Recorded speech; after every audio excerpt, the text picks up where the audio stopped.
सदी जायता महाराष्ट्रे राजन्यः सोर एकव्यो दिव्याधि महारथो खेढे निर्वोडामिडवानासो सत्यैः पुरन्धर्योका जिष्णो रथेष्ठाः वास्य जजमानस्य वीरो जायतान्निकामे निकामेनः पर्जन्यो वारे खातो फालावत्यो न ओखदायः पश्यन्तां जो रक्षेमो नः तत्कामा।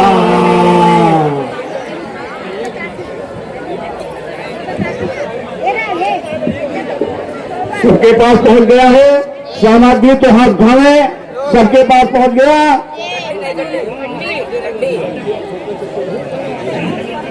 कंडी जहां न पहुंची हो कंडी और पहुंचा दे। कंडी देखो उस बच्चे के पास नहीं पहुंची है, कंडी पहुंचा दे। क्या नहीं है? तीन संविधा देखो कंडी उस बच्चे के पास नहीं, कंडी पहुंचा दो।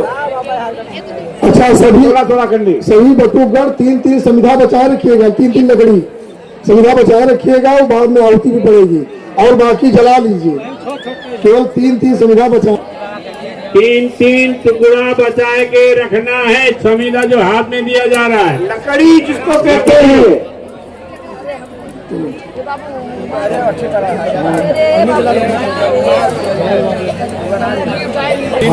ये दुर्वासा आश्रम में स्थित सपरशुराम शिव पंचायतन मंदिर में प्रतिवर्ष की भांति इस वर्ष भी लगभग 171 बालकों का उपनयन संस्कार यहाँ पर हो रहा है।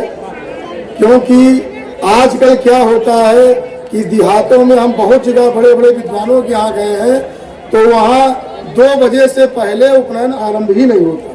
कितना प्रयास करना है, उससे बहुत अच्छा यहाँ पर कम से कम कुछ आहुति जो भी हो रहा है। लेकिन देहातों में लिखा है अपराह्णे चोपनीतश्चा पुनः संस्कार मना। अगर दोपहर के बाद जनेऊ गले में पड़ता है वो जनेऊ अमान्य होता है, दोबारा भी करवाइए। इसलिए पूर्वाह्न में ही जनेऊ होता है, इसका नियम है।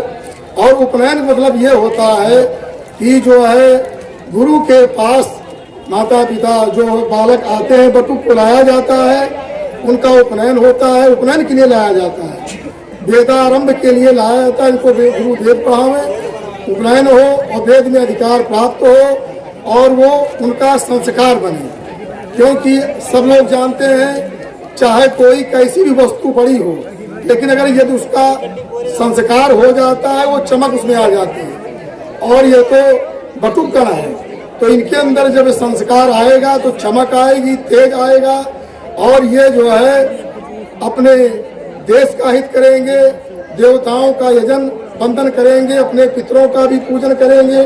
जो हमारी वैदिक प्रक्रिया है उस वैदिक प्रक्रिया को ये सुरक्षित रखेंगे। इसलिए उपनयन संस्कार ये बहुत आवश्यक बन गया है। और दुर्वासा आश्रम में प्रतिवर्ष हो रहा, कहा गया है कि आहारहा संध्यामुपासित, उपनयन के बाद संध्योपासन का अधिकार प्राप्त होता है। उभयकाली संध्योपासन करना चाहिए।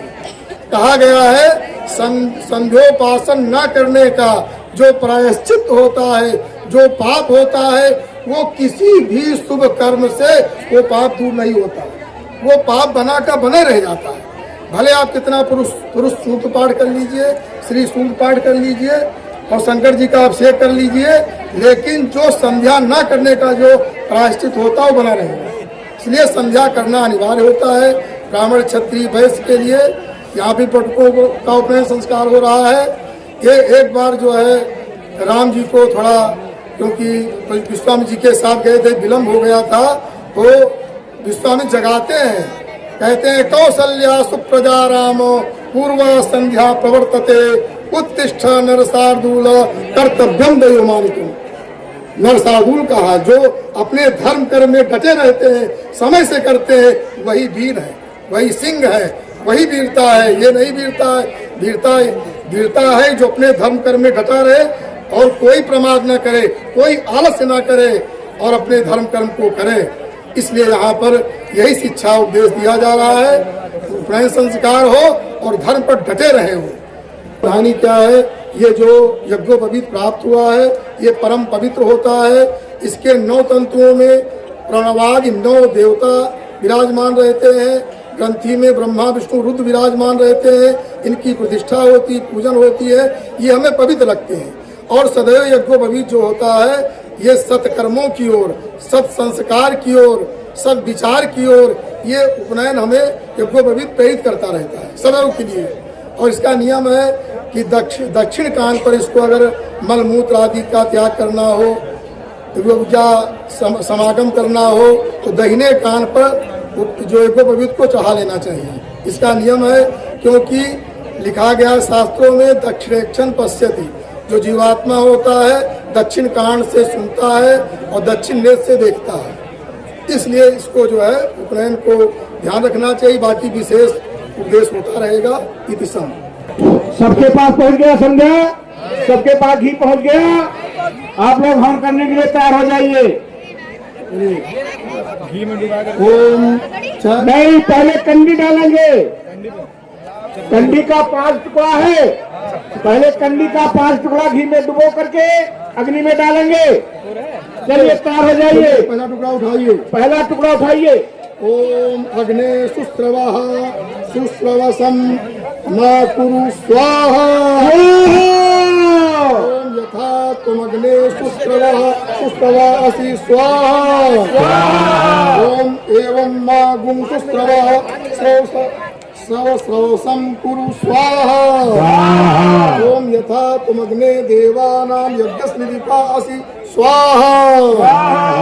एवं अहम मनुष्याणां वेदस्निधिपो भूयासम्मा स्वाहा। अब समिधा का हवन करना, एक एक समिधा लेकर लकड़ी जो आपको मिली